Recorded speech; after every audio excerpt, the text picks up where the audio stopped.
Welcome back to the Get Validated podcast. You get validated anytime you do something kind and loving for yourself, kind and loving for another person, kind and loving for the planet.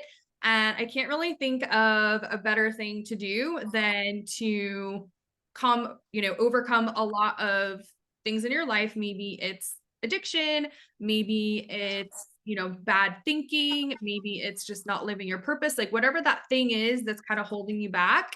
And then not just like completely doing a 360, but like being a world leader and overcoming the thing that you overcome. I cannot think of anyone more perfect than David Essel. So thank you so much for being here.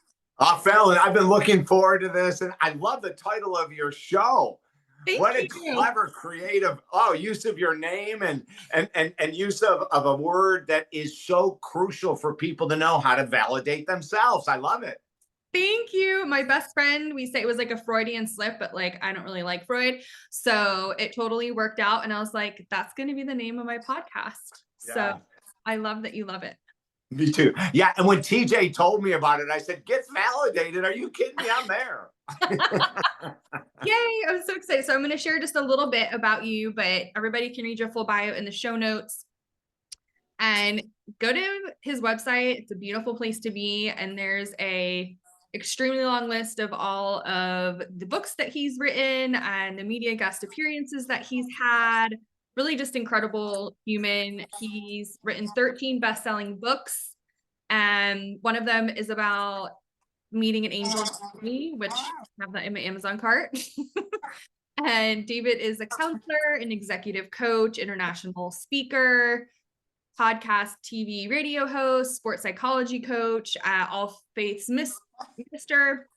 And one of my favorite things is that his mission is to positively affect 2 million people or more every day in every area of life, regardless of their current circumstances. So let that sink in. Super amazing. And one of the other things that I find like really exciting is that Jenny McCarthy said David Essel is the new leader of the positive thinking movement. And through my journey with brain health and helping people with autism, I learned more about Jenny McCarthy and her mission. And I just adore her. And it made me so happy to know that you're in her world. Yeah, Fallon, it was one of the most amazing experiences. I was on when Jenny used to have her Sirius XM radio show. She had 3, 4, 5 million listeners every day. It was phenomenal. And we were blessed to be on her show 4 or 5 times, I forget.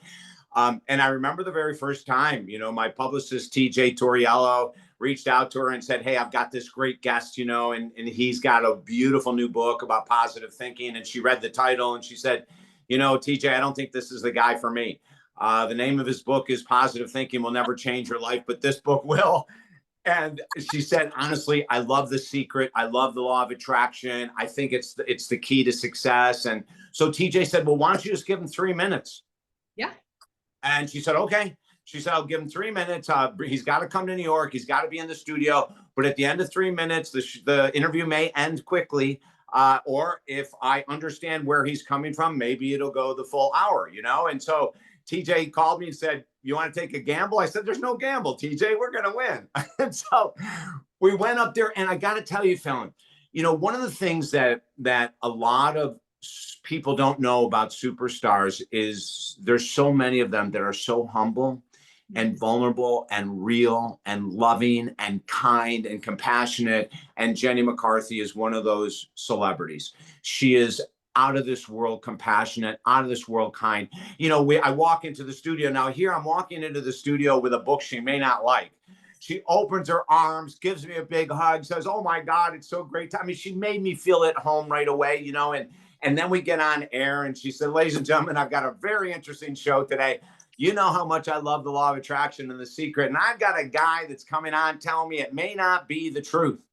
His name is David Essel. He's got a book out. It's called Positive Thinking Will Never Change Your Life, but this book will. And I told David that I'm giving him 3 minutes to sell me. He's got 3 minutes. And at the end of the 3 minutes, I will give you my opinion. And she looked at me. She goes, David, you ready? I said, oh, my Lord. Yes. She goes, go. I knocked out the 3 minutes. At the end of it, she was shaking her head. She leaned towards the microphone and said, ladies and gentlemen, for all these years, I've been telling you that the key to success is The Secret and the law of attraction. The man you just heard, David Essel, is the new leader of the positive thinking movement. And he has fully convinced me that what we've been teaching is incorrect. And now I'm going to go to David and we're going to talk. And as we're talking, I'm going to share stories of errors that I've made by staying stuck in the world of positive thinking. And then she went off, and Fallon, I mean, it was so amazing to be not only in her presence, in her humility and in her vulnerability, but her honesty, for God's sake, like she shared very deep personal things that she had done because of the world of positive thinking that never worked, but she kept doing them. And so for everyone out there, I want to make this one point very clear. I am a huge fan of positive thinking. I wake up in the first hour to an hour and a half every day. There's no electronics ever. It's all about my mind work. It's all about my positivity. It's about my spiritual work. It's about everything that has to do with my inner world that comes out to the outer world through our thoughts, our sight, our words, etc. Right? So, we really want to get super clear that I'm not anti-positive thinking, but if you look at anyone who's been successful that says they've done it with a vision board, and it's actually true, all we say is, congratulations, you've experienced a miracle. For the 99.9% of the people in this world that putting out a vision board or an affirmation every day doesn't bring you your $1 million, that's because we're not doing the work. Yep. And now I'm going to step back for a second and I'm going to share something that's very important.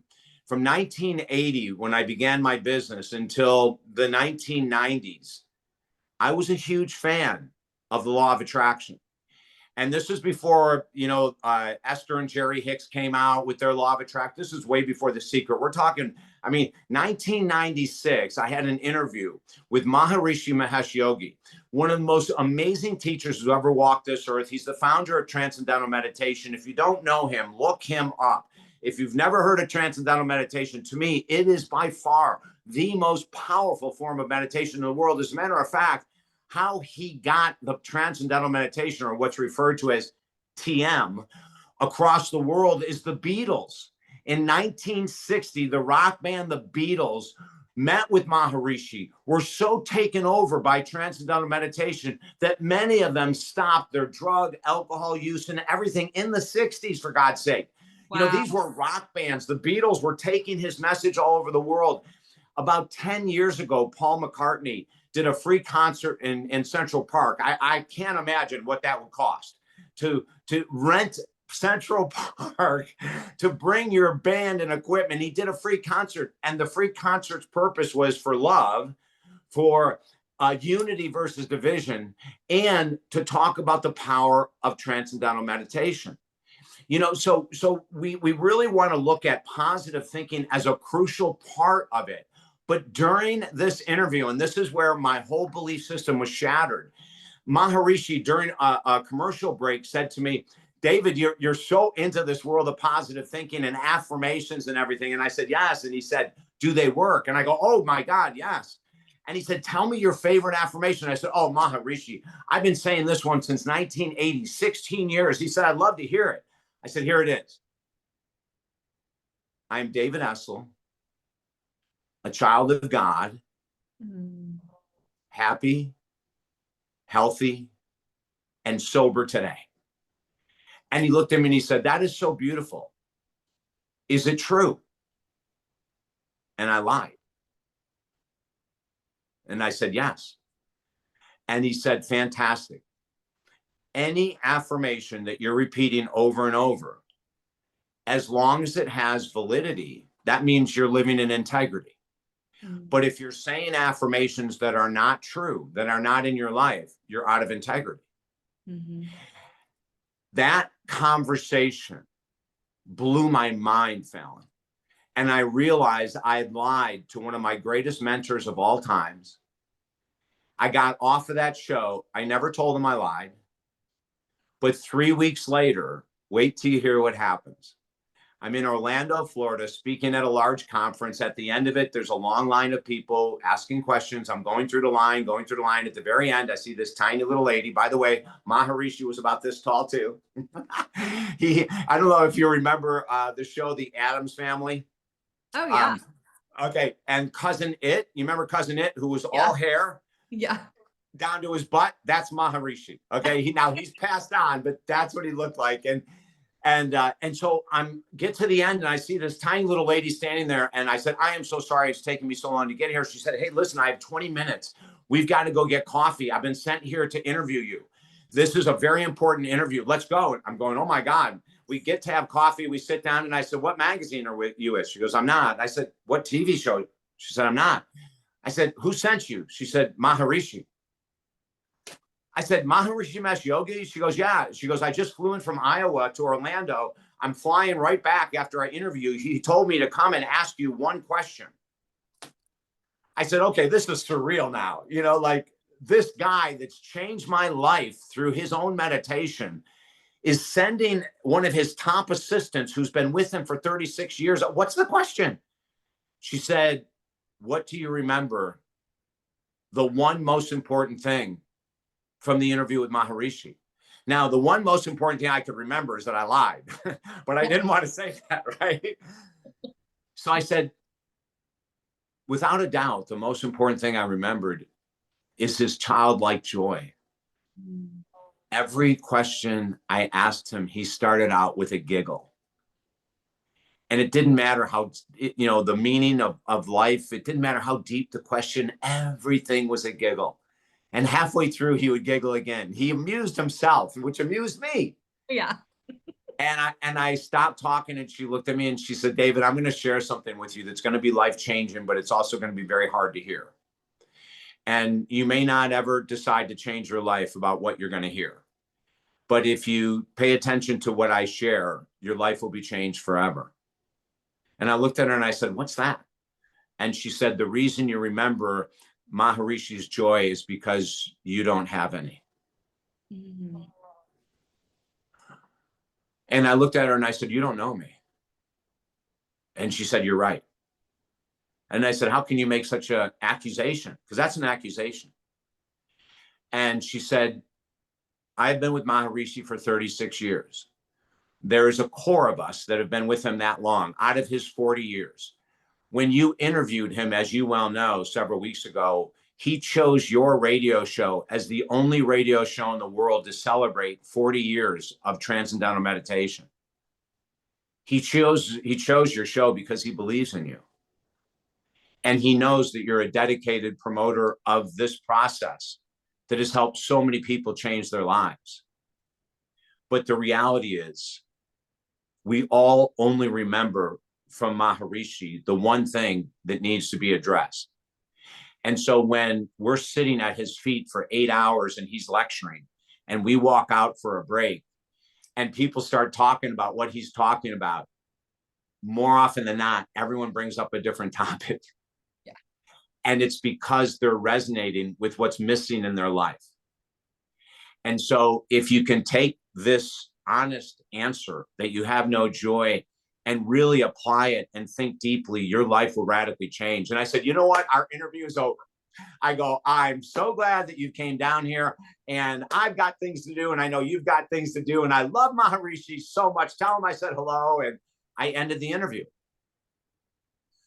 3 weeks after that, Tuesday afternoon, 1996 at 2:30 in the afternoon, I woke up from a 3-day binge of cocaine and alcohol. And I had been an alcoholic and a cocaine addict as a therapist, as a coach, as a writer, as everything for 30 years. I started at the age of 12. And I woke up at 2:30 and I looked in the mirror and I said, you have no joy. In the world of addiction, there is no joy. It doesn't matter if it's food, pornography, the addiction to be right, the addiction of procrastination, the addiction of substances, the addiction of codependency, the addiction of social media, the addiction of video games. It doesn't matter. In the world of addiction, we have no joy. And it was one of the two most powerful, life-changing moments in my life. And it also made me realize that I had been saying affirmations for 16 years that were complete bullshit. Complete, utter bullshit. Just like millions of people with us right now. And I'm not saying that to put you down. I put myself down. I was completely filled with crap. And the reason is, it's called the power of codependency. When we give our power away to gurus, to superstars, without it ever applying to our life the way they say it applies to theirs, we're filled with crap. And I have never met anyone, Fallon, who has gone to bed with an affirmation of tomorrow morning, I'll wake up with $1 million, and it's happened. I've yet to find someone. I've yet to meet a brain surgeon that became one via affirmations, positive thinking, and vision boards. I've yet to meet a championship boxer. You know, I work a lot in the world of athletics. I've never met an NBA superstar, Major League Baseball superstar. I've never met anyone in the world that got there via their thoughts.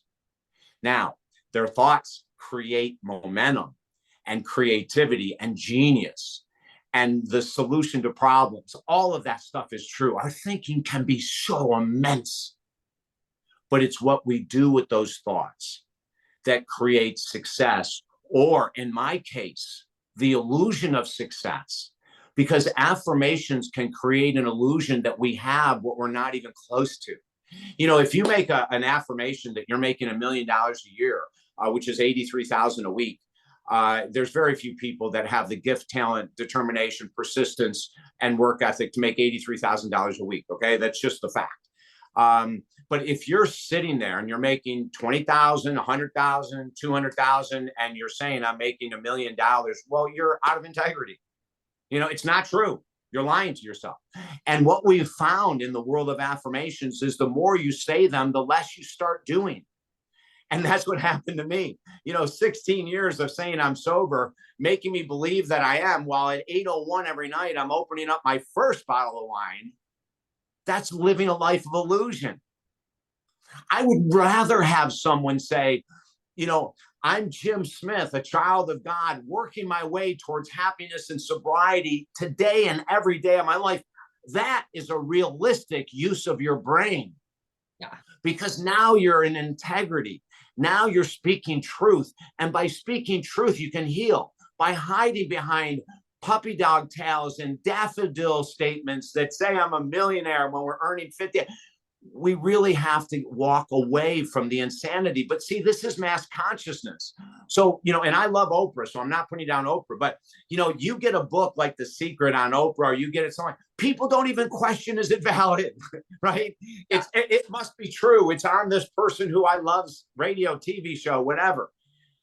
And so we have to really slow down. And the thing I've learned from that is that I've tried so many, I'm a searcher, just like you are, just like most of us are that do this work, right? I've tried 1,000 different things between 1996, when Maharishi woke my little butt up, and today that are very popular. And a lot of them didn't work for me at all. And so I like hypnotherapy. I went through hypnotherapy for a year, 52 straight weeks, to years and years and years ago, to cure my alcoholism. It didn't do a damn thing. Okay. So if 52 weeks of something doesn't work, I'm going to drop it. And actually, after 6 months of something that doesn't work, I'm going to probably drop it. But give stuff a chance. Just because your friend says it's going to work, you know, don't join a $20,000, $30,000, $50,000. Oh my God, there's so many programs out there. People are charging ridiculous amounts of money for in the world of personal growth that you and I are in. You know, slow it down. You know, I just had a client that spent $20,000. I won't even say on what. And you know, the only thing I can do as her therapist is to say, that's a decision you made. Let's see how it works out. And since you've made that decision and you've invested that much money, what I'm going to ask you to do for our next session is to come up with 4 hours a day of complete and utter determination of the dirty work you don't want to do 5 days a week. Because if you don't do that, you know, paying money isn't going to bring you crap. It's what you do after you pay that money. What do you do with that Tony Robbins seminar? What do you do with that? You know, what are you doing with this stuff that you're spending money on? And I'm going to say one more thing, Fallon, and I know that there's someone else on this podcast who happens to be the host that hasn't even had a chance to say a word yet. And I think it's important that she gets involved in this conversation, right? But I say to people all the time, if you're going to go to some extensive workshop, 3 days, 7 days, 10 days, whatever, go. But make sure you have an accountability partner lined up when you come home that you're going to pay to keep your feet to the fire for 6 months of your 7 or 10 day intensive. And if you do it that way, that money could be well worth spent. 100%. I love that you're saying that because, yeah, I mean, there's probably people listening like, yeah, like I love doing this work and I love researching and learning. And it's like, but are you doing the actual work? Are you taking aligned action? Are you intentional? Are you being held accountable? You know, in the coaching world, right? It's like, yeah, I just need someone to hold me accountable. And it's like, well, yeah, well, that's what you're paying for. If you're just going to continue reading books and going to seminars and not doing anything with it, that's not serving you. And especially if your goal is to, you know, have a $1 million soulful business within 12 months, like you have to do the work. You have to have that morning time. You have to have that accountability after you do everything. I mean, I would call my best friend after almost every single appointment with my coach. Like, hey, Anna said I have to do this. Can you please make sure that I get it done? Because I wanted to make that investment an investment, because the way that I think of it is everything that we do energetically or physically, you know, investing money, like I believe it comes back tenfold, but only if I do. So I would love to learn a little bit more about your morning routine, because I'm sure, because people keep talking about all the time, but again, like, are they actually following through and doing it? And if we can listen to anyone's morning routine other than mine, I would love to hear David's. Okay, Fallon. So what we ask people to do, all of our clients, is we ask them to commit. It might be in the beginning 10 minutes, it might be 15 minutes. The ultimate to me for everyone is to have 60 minutes electronic free in the morning. No electronics at all, no iPads, no phones, no television, no radio, anything that has to do with electronics, we say it's not allowed. Now, we may say that some people, they're going to use part of that time for meditation, part of that time for reading books deep on philosophy or spirituality. We may have them write out a gratitude list. We may have them write out things that they've done that they need to change. Maybe they had a conversation the day before that they need to make up for, whatever it might be. But that time is electronic free. If people can sit out in nature, that even, brings up the value of this time. We have clients up north in the wintertime that will have a picture window, and outside it, they'll hang a bird feeder, and they'll put carrots in the grass or where the snow is, so that they have life coming in that first 10, 15, 20 minutes. But ultimately, Fallon, what we found is that the most effective use of time in the morning is the first 60 minutes, the first hour. Now, we have to understand something. Probably about 80% of the world is addicted to picking up their iPhone or Android first thing in the morning because it's by the side of the bed. So we say, if that's an issue, number one, put it out in the living room, cover it with 15 pillows and 17 blankets. It'll be fine all night long. Trust me, it won't go anywhere. So if you have that habit of reaching over and picking up the phone from this, get the phone in another room, number one. Number two, when you walk by the 15 pillows and all that kind of stuff, ignore it. Get horse blinders if you have to, but whatever you do, don't pick up that, because we do become what we think about. We do become what we read. We do become what we write. We do become what we watch. So this first hour is the sacred hour. I remember years ago, Dr. Wayne Dyer, who I became very good friends with and interviewed so many times, used to tell me, he used to say, David, the real hour to do all of your morning work is 4 a.m. And I go back into the 1600s and I look at some of the incredible wisdom that came out of there, and it was 4 a.m. We go back to Marcus Aurelius, one of the greatest emperors the world has ever seen, who actually changed the world in many ways back then, who believed that was the hour, to begin your day. And so it was one of the things that Wayne and I used to laugh about, because I've never been a morning person. I could never imagine getting up at 4 a.m. But then something interesting happened. 4 years ago, my mom was diagnosed with very deep dementia. And, I've been involved in the world of medical healing and physical healing, emotional, psychological healing for 43 years, and I was not prepared. I have helped so many people through the grieving process of their sick parents. I mean, more than I could ever count, but it's really different when it's yours. And in that period of time, the first 2 years were just hell on earth for everyone. The last 2 years were even worse, but the first 2 years of not even knowing what dementia is. And, my mom and dad were married, believe it or not, for 71 years. And I can't imagine my dad. My dad was extremely ill at the same time, and my mom was screaming at him, "Who is that man? Get him out of the house." I mean, the pain was so intense. When my mom passed, I may pause for a second. Take your time.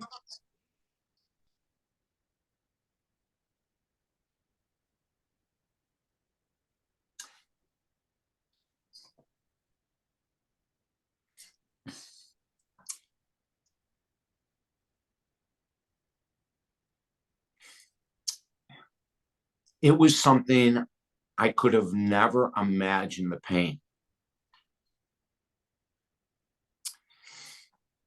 I had a failed suicide attempt in 1990, and the pain leading up to that,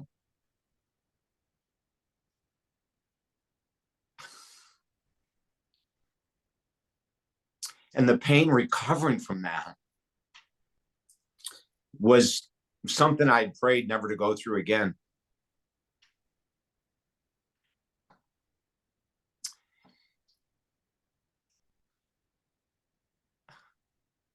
And with my mom, what made it so hard is that I was a really hard kid with a lot of problems. And back in the 50s, when I was born, there was no such thing as testing children for depression, anxiety, ADD, ADHD, nothing. There was just, and so the doctors said it's his allergies. He's so up and down. He's angry. And it's all about his allergies. That was the only thing they could think of at the time. So I don't blame the doctors for back then. But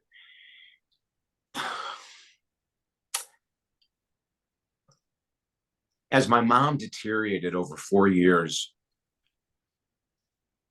it gave me a lot of time to reflect at how difficult that was. And she never once kicked me out of the house. I mean, she never once called the police. I mean, I never hurt her or anybody, but she could have done so many things. And I'm not going to say she was happy with me all the time. By any means, she wasn't. She would be mad at me and she would be angry at me. It would pass so quickly, Fallon. It would pass.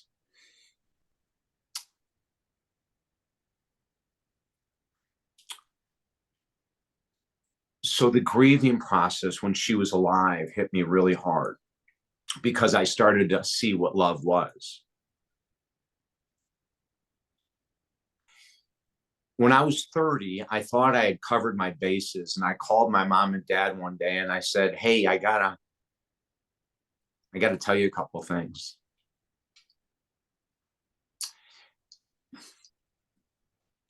Number one, I am so sorry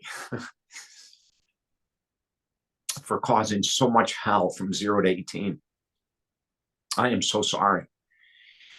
And number two,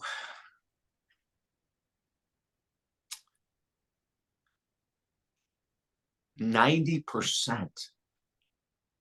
of how you tried to raise me as a child was perfect. You did everything in your power, but you didn't know how to handle something that even doctors didn't know how to handle. So I want to thank you for being correct 90% of the time. And Fallon, that was a major breakthrough for me, at 30 years of age to, have that kind of understanding. And it came because, I'd gone back to school and got my degree in psychology, and and when you do your degree in psychology, you actually have to go back into your family history. And I said, oh my freaking God, you know, I had blamed my parents for so many things. And I realized that the mirror was going to have to be the truth teller. And it was the truth teller. And I was able to say that. But as I realized my mom was dying, I realized at this late stage in life, which is now 2 years ago, I realized how much I loved her more than I could have ever told her. And I only had one shot.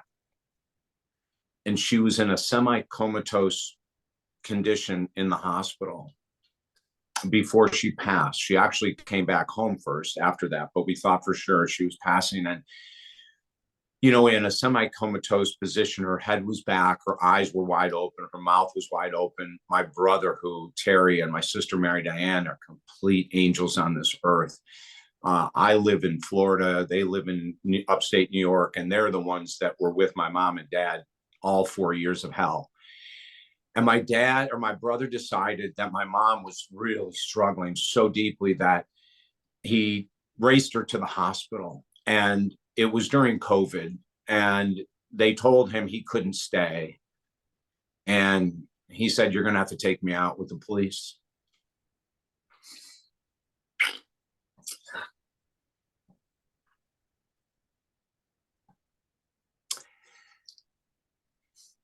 Sounds like there's some amazing men in your family and in your life. Thank you. You know, this is love. And he texted me right away. He said, you know, I know how much you love Mom, and I know how much she's done for you, and she may be going very quickly. And I want you to have words with her. I don't know if she'll hear a thing, but I've got you on FaceTime, and I know you can handle.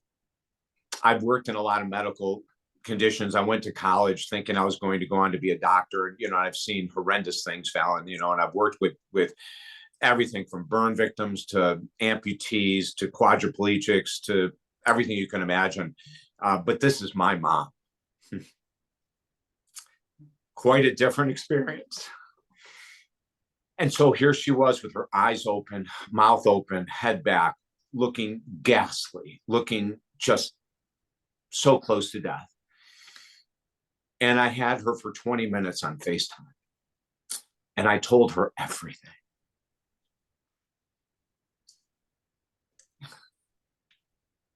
I told her how I'm still doing what she taught me as an 8-year-old little boy. I still put my clothes out the night before like she taught me. I still put my gym bag out the night before like she taught me. I make my lunches for the next day like she used to make mine the night before. And I was able to tell her that all these things will never end. She used to send me care packages when I was in my 50s and early 60s. Oh my God, Fallon. I mean, she was so precious. You know, there'd be a pound of coffee and a can of tuna fish and a chunk of cheese and crackers. I mean, it didn't even, you know, if I never ate anything she sent me, it was the most gorgeous gift every month on time. She was the greatest cheerleader in the world for me, you know, and I learned so much about grief. I learned so much.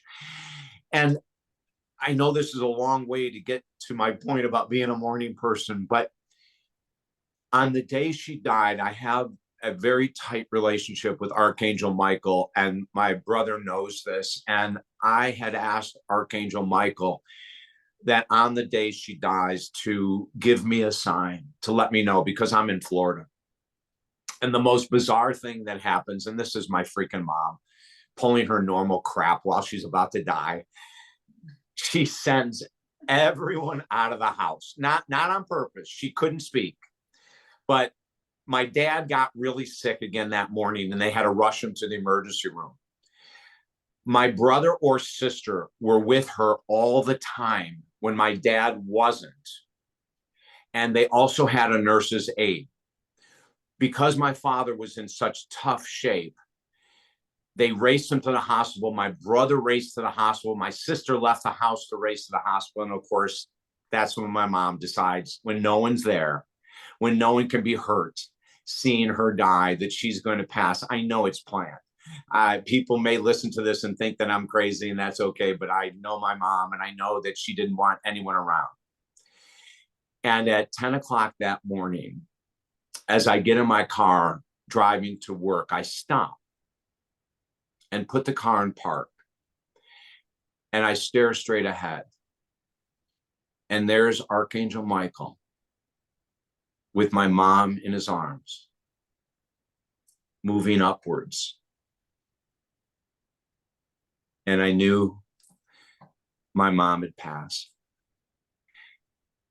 And an hour later, when my brother got back to the house, he sent me a text that said, Archangel Michael was here. That very next day, I started getting up at 4:30 in the morning. And from 5 to 7 every morning for 10 months, I sat in my courtyard, grieving the loss of my mom. It was horrific. It was 10 months of hell.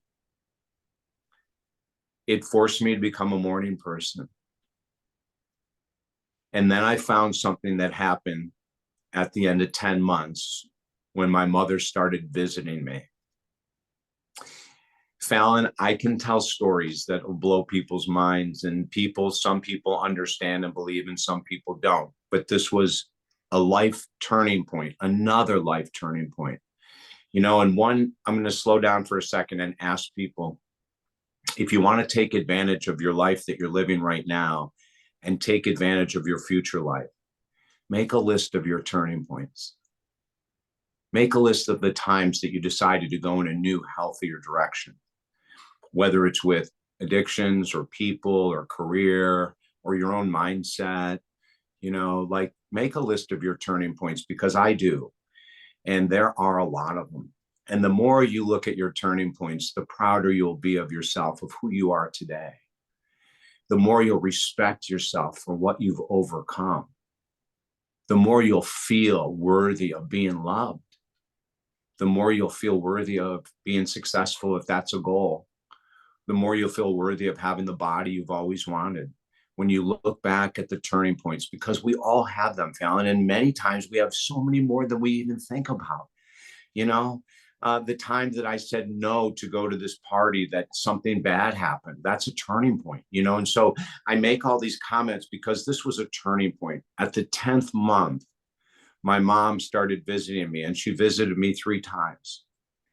And the first time was the most profound I could ever imagine. And I can validate this. And so it's not something that was a figment of my imagination. But I can tell you, the first time after 10 months of intense grieving, and when I grieve, I write, I cry, I scream, I do everything that I teach people to do in the world of grieving. And that night, as I'm laying in bed and my partner's head is on my chest, and we're talking, and then we stop talking, which means we're probably getting close to falling asleep. All of a sudden, there's this screen that comes down in front of me. And the very first thing I always want to know, because I'm such a believer in spiritual aspects of living and all this kind, I want to know, am I conscious? Is this a dream, or am I conscious? And so my partner's head is going up and down on my chest, so I know I'm conscious. And the screen comes up. And it's a dark hallway. And I'm paying attention to my partner's head going up and down, and I'm seeing the screen, and I'm going, wait a minute, like, this is real. And then I see this figure walking towards me, and there's a light, and the person walks into the light, and it's Jesus Christ. And he stares at me with just a look of compassion There's no smile. There's no words. There's nothing. It's just this beautiful, compassionate look. And I'm looking at him and I'm paying attention, saying, okay, what's going on here? You know, have you crossed the bridge? Have you lost it? Are you not coming back, David Essel? And then the screen goes back down. And now I'm going, what was that all about? And then it slowly goes back up. And there's the hallway. And then I see someone approaching the light. And it's my mom. When my mom was trying to nurture me, whether I was 2 years old or 60, she would always begin with the same phrase. Oh, David.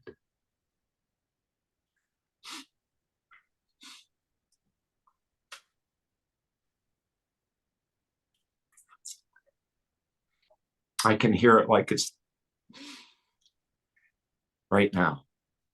And that's what she said. Oh, David. Honey, I'm fine. Honey, I'm actually doing great. I know you're in a lot of pain, but I wanted to come and let you know it's okay. And I'm with you all the time. Honey, I have to go. But always know I'm with you and I love you. And Fallon, the screen goes back down. And I leap up. And I am so grateful my partner was there, because she validated the whole freaking thing. And I didn't ever have to think twice. Was that made up? Was that something I just wish so bad would happen? And she's come back multiple times since then. But those months being a morning person really changed me and made me realize so many different things. One was that anyone can become a morning person. Sometimes we just need motivation. Number two, the clarity of thought, the ability of me to grieve so openly in the morning was such a gift, Fallon, because, you know, most of the time, if there's someone else around, we're not going to go into the deepest part of our grieving. You know, we're gonna limit ourselves. Or that person, with well intentions, is going to say, "Oh, David, it's going to be okay. You know, in a couple more years, you won't be." You know, but really, and to me, the art of grieving, the most powerful art of grieving, is by doing it with a professional and by ourselves. I think that is just amazing. And, you know, also, Fallon, something else that happened is that I've been teaching a course on grieving for 30 years that I threw out the window. I threw it all away when I realized what I went through was the real aspect of grieving. And what we tell people is this: we are going to go from mourning, MOURNING, to mourning, MORNING. And the end of grieving, every tear is a tear of love. We've gotten confused. We say that these tears of grieving are sadness and loss and pain and hurt, and a part of it is. But the real beauty of a tear shows how much we loved that person. And it goes on for several months. And that's a sign of how much we loved them. And so we're redirecting this whole world of grieving. And we're not saying don't be sad for a period of time, and don't be lost for a period of time, and don't feel whatever you feel. We walk people through it. If you want to hate God for 30 days, I'll walk with you as you hate God for 30 days. If you want to hate yourself, I'll walk through you and help you hate yourself for 30 days. But then we're going to go and we're going to supersede what the society and mass consciousness have taught us so wrongly, is that it's sadness, is that it's loss, it's that pain. And there's a portion of the grief process it is, but that is not what the purpose of grieving is. The purpose of grieving is to continue to extend your love, extend your compassion.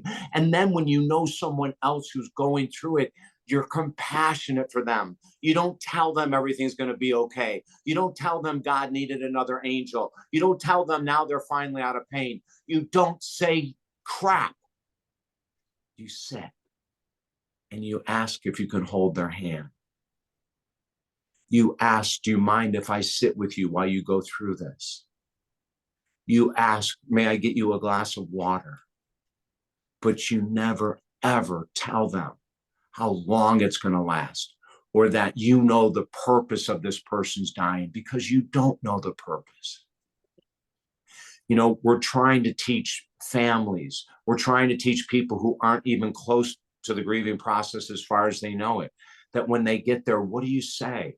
We help people going to funerals not say the same old nonsense. You know, I want to tell you something. When you tell someone that God needed another angel, that's why your husband, wife, brother, sister, whatever it might be, is there, what you're doing is you're shoving their pain down their throat. You're not allowing them to feel, because now they're starting to feel like, oh yeah, that's right, I shouldn't be sad, God needed. That is nonsense. That's insane. And you know, in our society, just like statements like time heals everything, time does not heal shit. We work with people that have lost someone 30 years ago that are still deep addicts of food, deep addicts of alcohol. Time doesn't heal a damn thing. Grief is not something that we cover up by telling people that their person is in a better place. That's not accurate. But see, we've been taught that, Fallon, you know, and it's generationally handed down and down and down again. And, you know, a lot of our work is about changing the conversation about grief, about suicide, about addiction, about, you know, that's my whole purpose. Everything, ever since 1990, when I went through my own hell, I came out of it understanding that the reason that my suicide attempt failed was that I have a greater purpose now.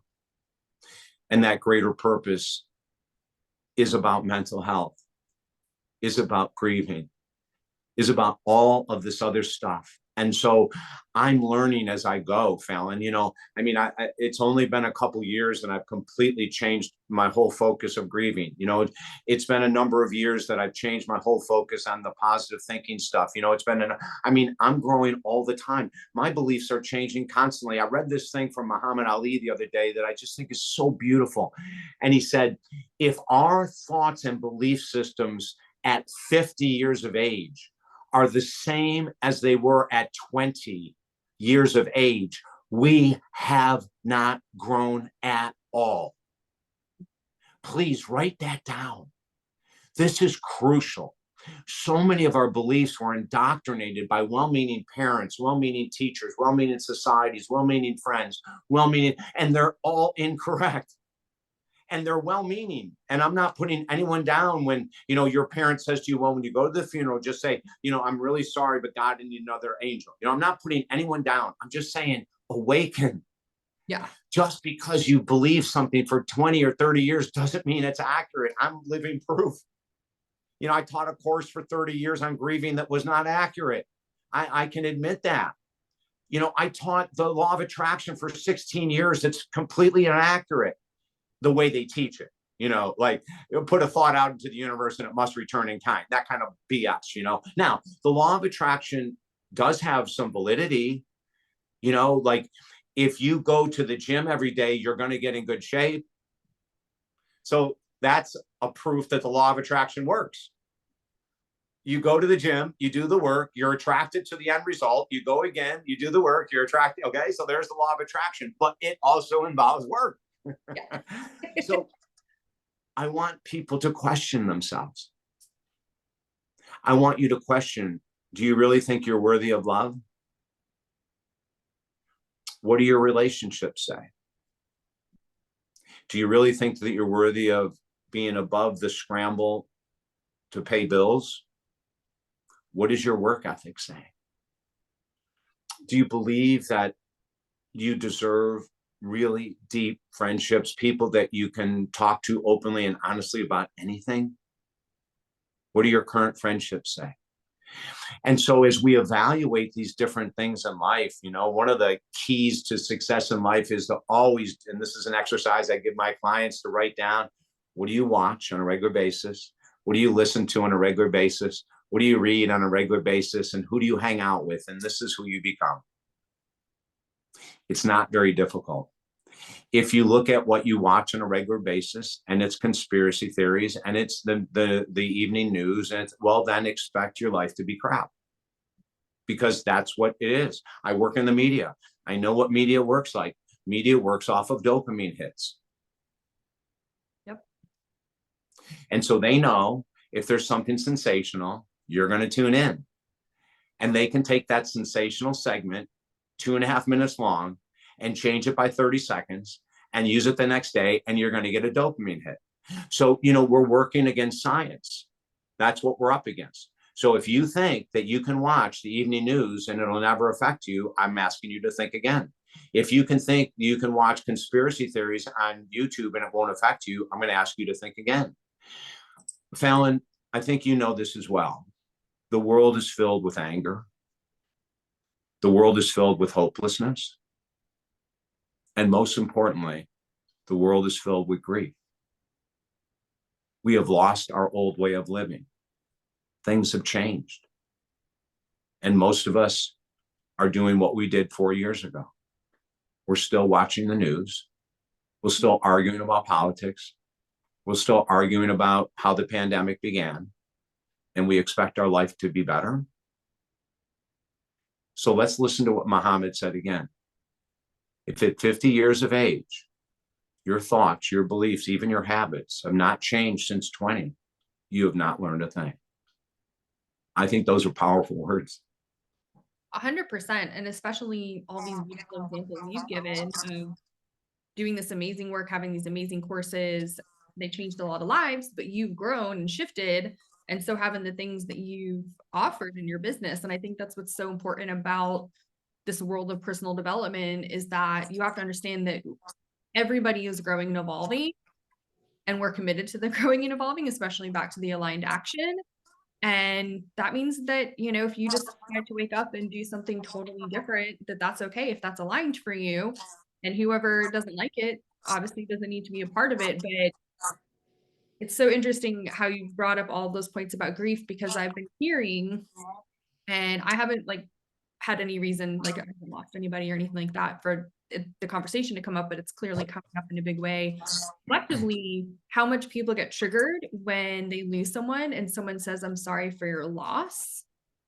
And that kind of sent me down this little rabbit hole of wondering what other conversations, and the examples you gave are perfect. And I'm so grateful for everyone who's here listening to understand what not to say, because that's where the generational trauma is. It's generations of saying the wrong thing to push our feelings down, to cause more disease that we then pass on to future generations. It all starts with these things that we say in very pivotal moments in someone's life. So. And Fallon, let me mention something about a statement you just made that's crucially important to talk about. We don't lose them. Yeah.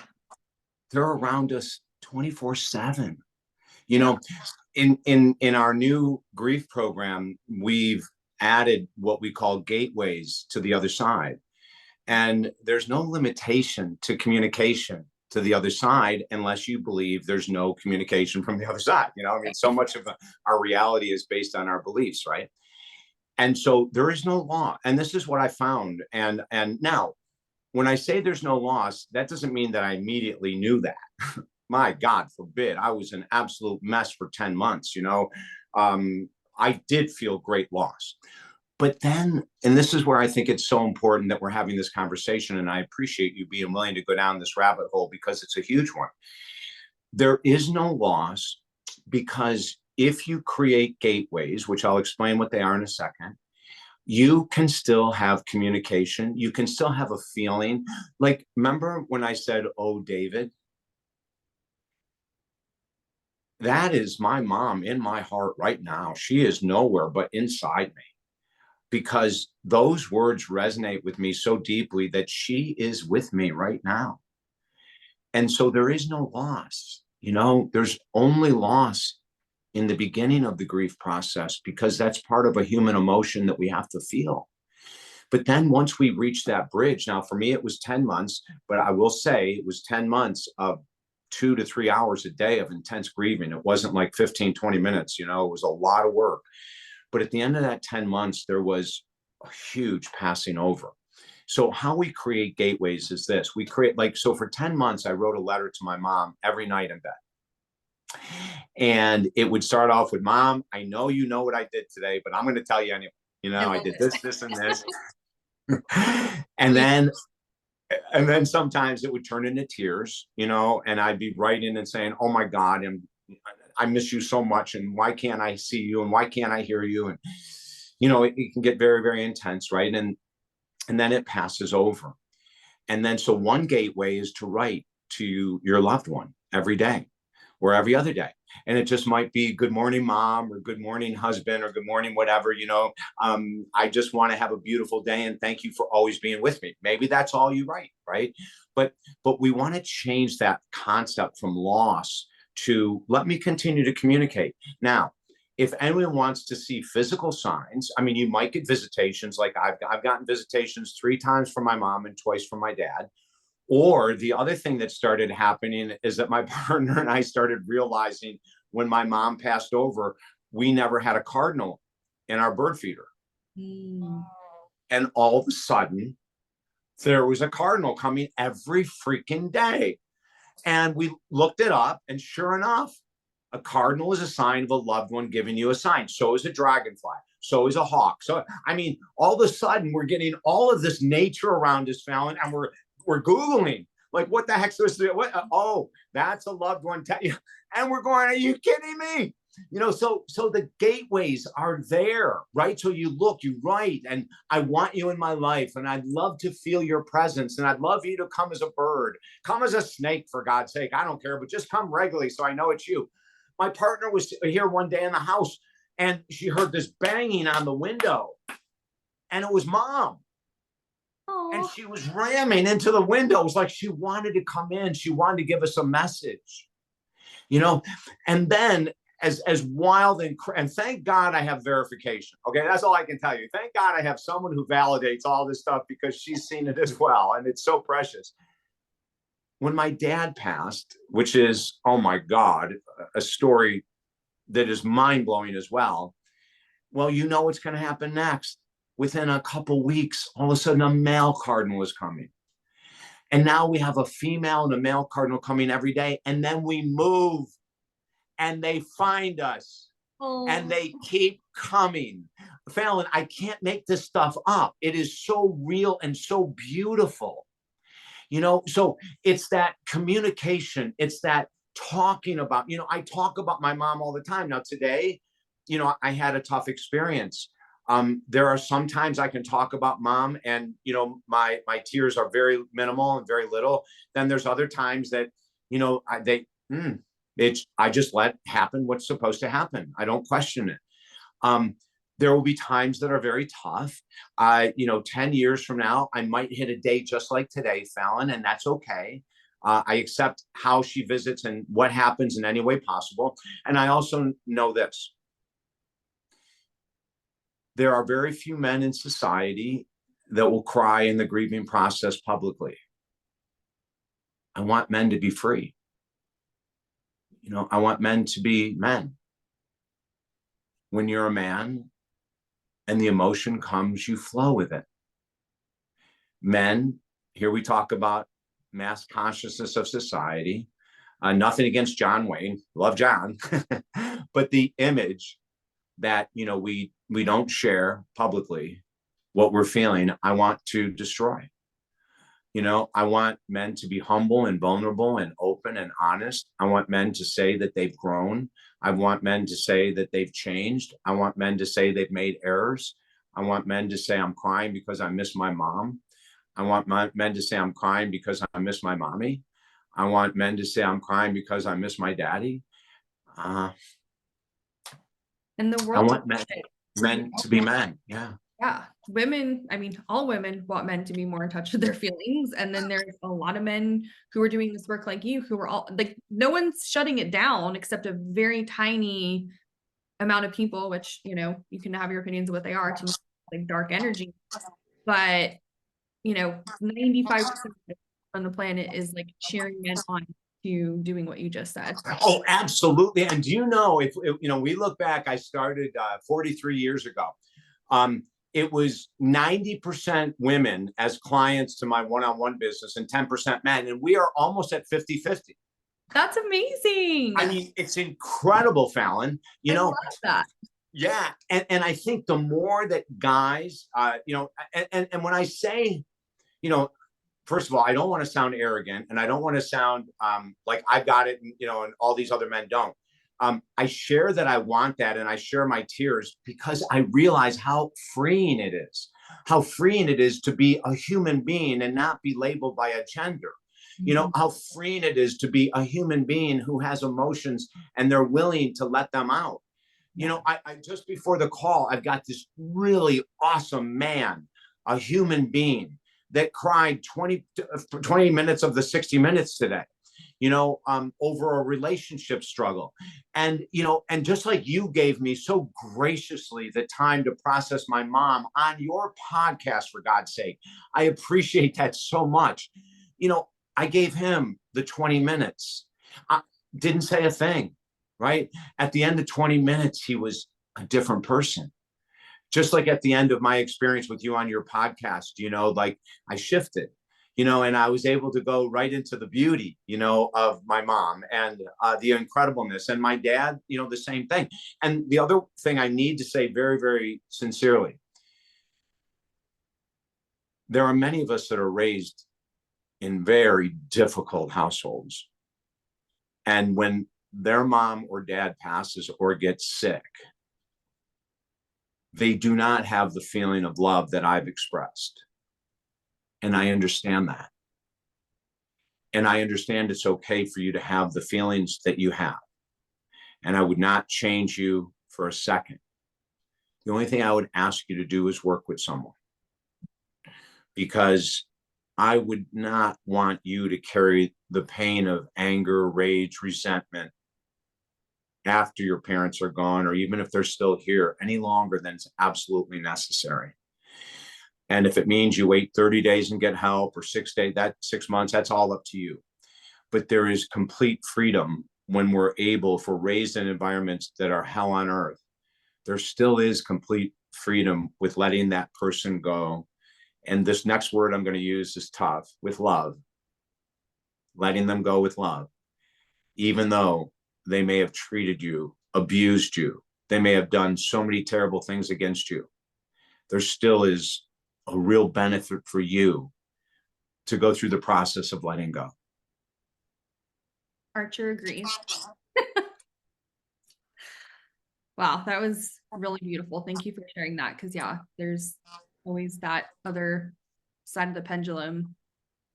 And I just wanted to also share that everything you shared about Archangel Michael was so beautiful, because I invited into him in our conversation today when I was getting ready to come on with you. And I saw him bigger and brighter than I normally do. Wow. Yeah, it's pretty cool. It is absolutely beautiful, you know? And you know what's so cool, Fallon, is that your followers know you and your followers trust you. And when you bring up a relationship with an archangel, that's going to open up a certain percentage of people to go, I wonder if there's something here. And that first, I wonder, is the step to growth, you know? And what I would recommend is, Fallon just said, you know, she has a very deep relationship with Archangel Michael. Please Google him and learn about him. You know, we work with 4 archangels. I personally do with 4: Archangel Michael, Gabriel, Raphael, and Uriel. And they all have different roles in my life, and they're all present every day. I have a round group discussion with them every morning. They are with me in my meditations, and we converse, we talk. just like I have with other people, you know, and I think it's important. And one thing I want to mention, because we've covered so many different topics, Fallon, you know, it's amazing. If there's someone watching and you're saying, you know, I really didn't understand this thing about grief, or I didn't understand your connection with Michael, or I didn't understand this thing about, you know, and we offer everyone a free 20-minute discovery session. So if you have a question, you know, that we can help you with, it doesn't cost you a penny. Just go to the website and there's a little sign up box for a free 20-minute call. But we offer that for a lot of reasons. We also offer 3 of our books absolutely free on the website. But I want to tell you where I got this idea. It was given to me. I didn't come up with this myself. In 1990 was the first time I interviewed Dr. Wayne Dyer, who is, you know, just a phenomenon. He's just unbelievable. And what's really interesting, Fallon, is that he was a megastar in 1980. He was a megastar in 1990. He really hit full stride in 2000 when he started doing PBS specials. I think his first one that went crazy was called The Whole Enchilada. And, you know, it was a great, he does great programming. But in 1990, I was brand new as a nationally syndicated radio host. And somehow we got him. I bet I was on the air for 30 days. I swear to God, somehow we get Wayne Dyer, right? Who I had been following since the 80s. And I was absolutely blown away. We had the most incredible conversation. But what happened after was really the incredible conversation. We get done with the interview and Wayne Dyer says to me, David, that was so much fun. I have a new book coming out in a couple months. You know, can we get back on? I go, oh my God, I'll have you on tomorrow. Okay, so we don't have to wait a couple months. So we'll just have you. And he laughed and he said, okay, he said, now he goes, I have a very important question to ask you. How can I help you the most? And I said, what? And he said, no, I'm serious. How can I help you the most? He said, you're incredible what you just did. You just told me you've only been doing this for a short period of time. And he said, David, you know, from the 80s, I've been doing thousands of radio interviews. I want to know how I can help you the most. And I didn't know what to say. You know, I go, Wayne, I really don't know. Can you give me any ideas? And he said, well, yeah, I can give you ideas, but what do you need and want? I mean, listen to the questioning, right? And I said, well, I go, first of all, the only thing I can think of is that, would you mind endorsing our show? He goes, oh my gosh, I'll get you something in a heartbeat.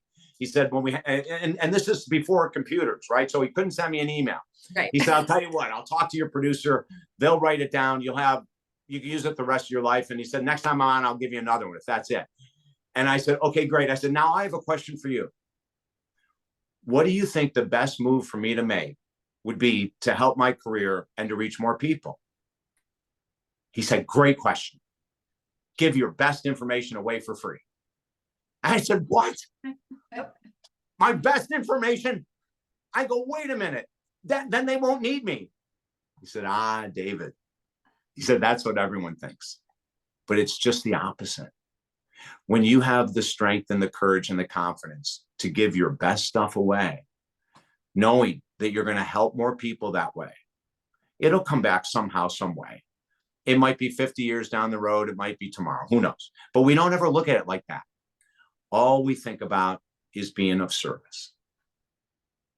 Fallon, that changed everything. I created a newsletter we gave away. When the internet came out, we created a better newsletter. We still give it away today for free. On our website, we have 3 books you can get for free. You can talk to me for 20 minutes for free. If you join our newsletter on the website, there's a 4th book you can get for free, you know, and the newsletter is free, for God's sake. So, you know, I've learned so much I continue to learn. And one of the greatest things in the world for everyone out there who's a creator, Fallon is a creator. I'm a creator. If you're a creator, if you do things, find something that you are so passionate about to give away for free and give it away. Do not even look for a return. That's where we get screwed up. Yeah. You know, like, so I'll give you another example. I wrote books for 20 years before I got any recognition. Wow. 20 years of freaking writing books. But I want to tell you how I was able to do that. Every book I wrote, I knew would become a #1 bestseller. I just knew it. And when it didn't, I said, okay, the next one will. And I wrote another one and it didn't become a bestseller. And I go, okay, then the next one will. I did that for freaking 20 years, Fallon. And then that's when Jenny McCarthy comes into play. And that's when the book Positive Thinking Will Never Change Your Life comes into play. And everything blew up. So don't look at time. Don't look at a return of your service. Just do it. Just get out there with your best crap. You know, some people give away webinars for free, right? I'm going to be giving away. Now, you can pitch something at the end. That's fine. But don't make the mistake of making pitch after pitch after pitch during a free podcast. For God's sake, you're going to lose people. They'll never come back. So give shit away. I'm sorry. Give stuff away. Give stuff away that you love. Don't expect an end return. And if you're going to pitch it, make it a tiny pitch. Don't overdo it. You know, people, if what you're giving away is good, they're coming back. Always remember that. You know, like I think of, so this is what we're giving away. Helping Americans Heal, the ultimate guide to healing during these challenging times. This is one book we're giving away. 90 writings on anxiety, depression, relationship challenges, physical health challenges. The world is grieving. Oh my God. Everything that has to do with the pandemic is in that book. Next up, how powerful is gratitude? The ultimate gratitude journal, 52 weeks to a new you. Absolutely free. And we do gratitude journaling different because we ask people to look at what you're doing well and jot it down, what you're grateful for every day. But that is to boost your self-esteem and confidence. On the second column in the book, you're going to see what my challenges are today. That's where we really focus on, because your challenges are what's going to diminish your success. So we write about what you're grateful for so that you can boost confidence and self-esteem. And then we write about the challenges. And at the end of the week, we go, okay, if I wrote about this challenge of drinking or eating or screaming or whatever it was more than 2 times in 7 days, it's a pattern. I got to end it. It's powerful. And then the last one we give away, David Essel's Permanent Alcohol and Life Recovery book. Now, this is different. Well, everything Fallon we do is different, but this is different because we don't believe in the current addiction recovery process at all. I swear, maybe there's 10% of what people teach that we agree with, but we don't agree with most of it. No one is an addict for life. No one is an alcoholic for life. Your genes did not create your addiction. Your recovery is not based on going to meetings 7 days a week. You are free when you're willing to do the work. There is no one that is an addict for life. I'm only one of millions of people that have proven that. So if you go to a program and you raise your hand and you say you're an alcoholic and you haven't touched a drink in 5 years, you're in the wrong program. If you go to a program, and this happens, it happens all the time. I'm so sad to say this. I'm working with a client with a sex addiction. The leader of the program stands up and says, "Hi, I'm Reverend so-and-so, who's a minister that's leading this group. I was born a sex addict. I was a sex addict yesterday. I'm a sex addict today, and I'll be a sex addict tomorrow." Wow. This is called insanity. Yeah. And our book rips this stuff apart and tells you the truth about recovery. So listen, we're on this outrageous train, Fallon. You and I are together. We're changing the freaking world.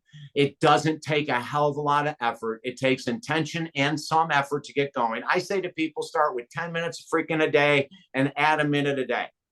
Think about that. You start with 10 minutes of exercise a day and you add a minute every day for 30 days. All of a sudden, you're exercising for 43 minutes. Come on. Yeah. We can change everything, but we've got to do it differently than we're doing right now. We got to get rid of these damn beliefs and habits of instant gratification and belief that our thoughts are going to create things and all this other nonsense that we bought into, because it really falls into our human nature. And in 1996, we created the definition of what is human nature. And it's very easy to describe. Human nature is our desire to get the most out of life with minimal effort. Wow. That's human nature. That's why people will buy cars they can't afford, houses they can't afford, because they want the most out of life with minimal effort. And then in 2 years, they're upside down in the car and it's repoed. In 5 years, they're upside down in the house and they sell it for a loss because they wanted that instant gratification. They wanted that emotional feel good, you know? And we've got to really watch what we're doing here in this world. Now, life can be very challenging. I mean, I was on a podcast today. I had a really tough day yesterday. I had a very difficult emotional day. I do not mind sharing this. There's a lot going on in my world, and some days are really heavy. And I sat back, and it was about 3 o'clock in the afternoon, and I was really beside myself, Fallon. I just had a struggling day.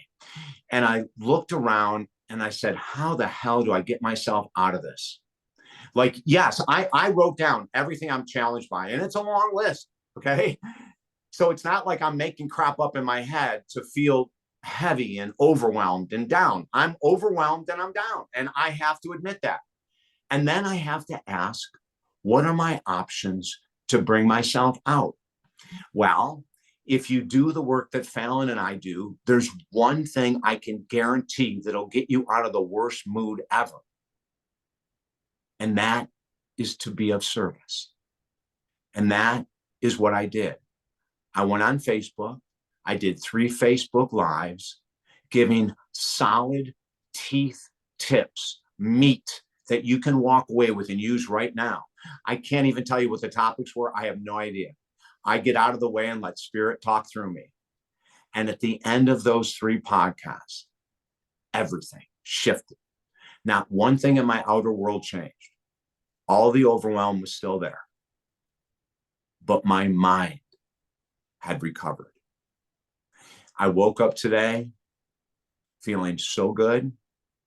I also know there'll be times in life I'll go back to what happened yesterday. Part of my struggles have always been mental health issues. I went in 1990 with the failed suicide attempt. The doctors made me go through mental health tests I'd never been through. I'm a therapist. I don't go through mental health tests. I'm in perfect shape. What are you talking about? I'm on the covers of magazines. I'm blah, blah, blah, right? I don't need those tests. Well, we're going to make you go through them anyway because you tried to freaking kill yourself, you idiot. There's something wrong. Yeah. I mean, brilliance, right? I go, all right, you got a point there. People don't do that if they're mentally well. And when we went through it, we found out that everything I mentioned that we missed in childhood, clinical depression, generalized anxiety disorder, ADD and ADHD, I scored 100%. Wow. Now, I didn't believe it.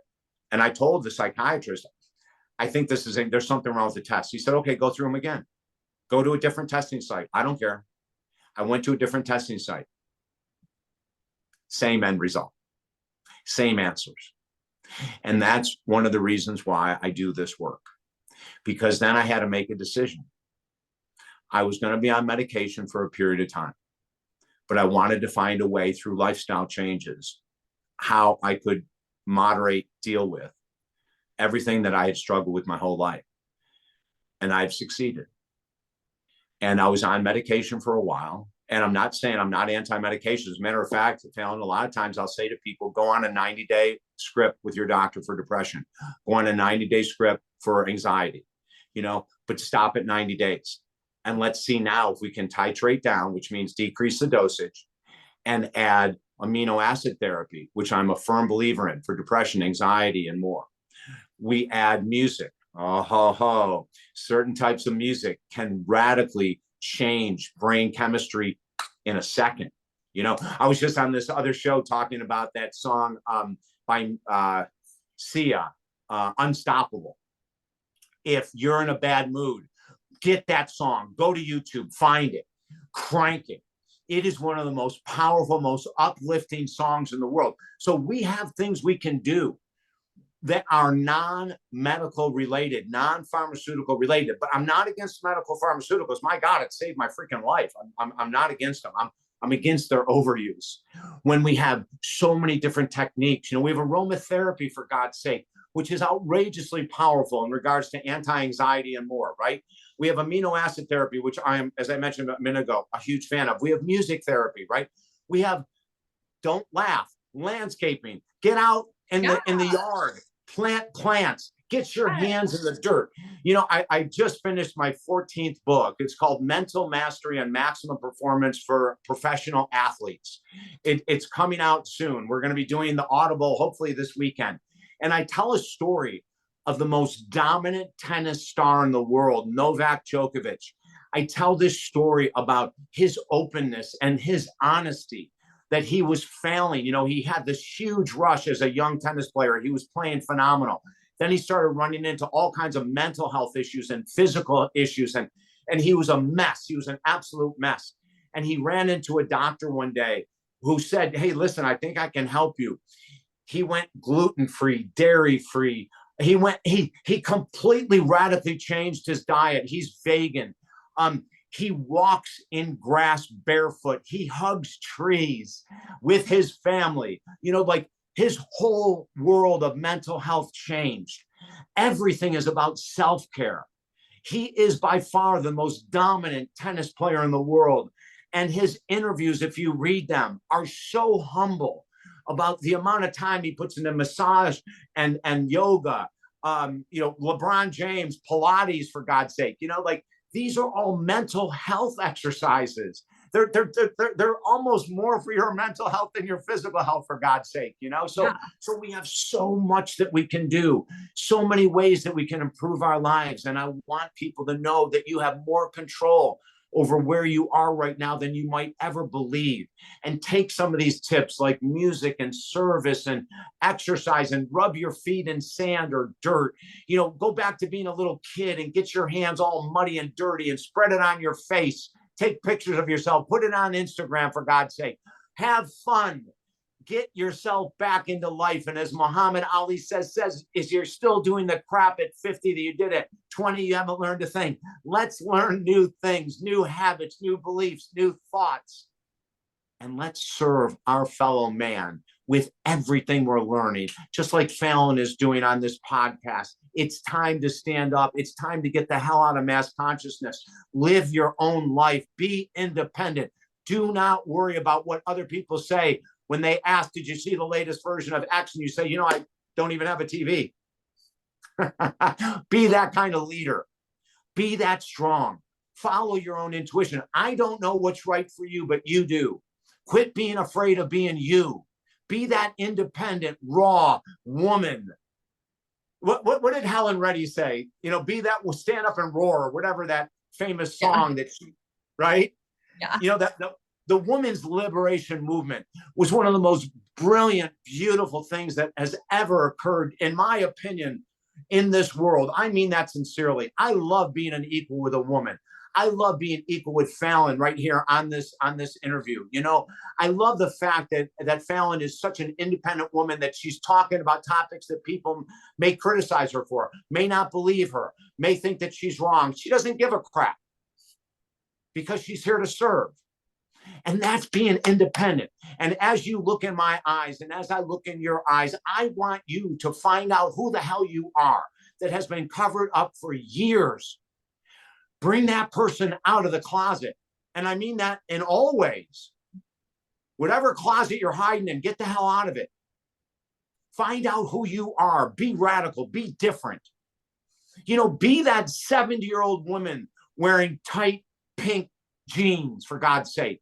Yeah. Don't give a crap about what other people say. Be you, and you'll find joy, and you'll find happiness. Will you find resistance? Hell yes. Oh my God, Fallon, I get resistance all the time. And when I was codependent, it bothered me. And that was a long time ago. And I know that everything I put out has a great chance to be criticized. And that's okay. I don't take it personally. And sometimes I learn from criticism.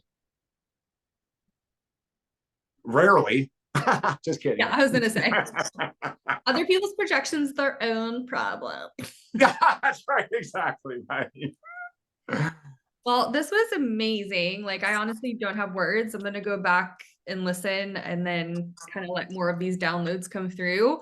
You are just such a beautiful light, and everything you shared, I just think is so perfect, so needed to be heard and spread. So thank you for giving away so much of your beautiful insight. And you're an entrepreneur, like definitely everything David shared, I've heard from the few people who I really, really look up to that own soul aligned businesses. And it's really true. The more you're of service, the better you can serve yourself and the better your business is going to be. So I'm just super grateful that David was here and got validated. I love it. I want a sign that says David Essel has been validated. You know, you're the second person who said that and this week, actually. And I've been having this vision of like a stamp. So I'm gonna process that this weekend. This weekend, literally the only thing on my calendar is to play and rest with my friends. So Perfect. we always come up with some really good ideas, and I definitely will send you whatever I come up with. You know, and I'm even thinking a certificate, you know, like a diploma. Oh my God. That would be so healing for myself with my relationship with certifications. So that's really divinely perfect. You're amazing. Thank you so Isn't much. that? Oh, this would be fun. And I want to say something to the audience. You know, for 43 years, I've been all this kind of work, you know, public speaker and TV host and radio host. And everyone and their mother seems to have a podcast these days. And I think that that's good, you know, for a lot of people. Oh, You know what? I lost you. Okay, I got you back. Oh my God. Where was I going with the everyone seems to have a podcast, which is totally okay. Yeah, and it's totally okay. But what's not okay are people that have podcasts that don't know how to host. And I highly encourage people that are thinking about being a podcast. Listen, your friends are going to tell you you're amazing. Your clients are going to tell you you're amazing, all that kind of stuff. But it is an art. Broadcasting is an art. Fallon is showing you what it looks like to be a professional host. And I'm going to repeat something. When a host allows a guest to go through emotional experiences without interruption, when a host allows a guest to be silent, and that host has enough confidence that she can sit there in silence and be comfortable, she's called a professional. The show you've seen today is hosted by a professional. And I want you to really listen to what I'm saying. I do interviews almost every day of the week. I know good from bad better than most people. Doing this work, I'm very critical, never on air to anyone. But I am critical because I know that when a guest is trying to tell a story and the host is interrupting with their own story, it's a complete bomb. Fallon is a pro. And I'd like you to respect her as that. And I'd also like you to go to wherever she has a place to put your recommendation, your validation. Make sure you go there right after this show. Don't write it down saying, I'm going to do it Monday, Tuesday, Wednesday. Please do it today because she's worth it. And when I see someone that has the power and strength and skills that Fallon has to do this, she needs to be rewarded. And I'm asking you to reward her. And I'm asking you to do it today because she deserves it. Thank you. Thank you. I will receive that with a very, very grateful heart. Very well. You do deserve it. Thank you. And thank you everyone for being here.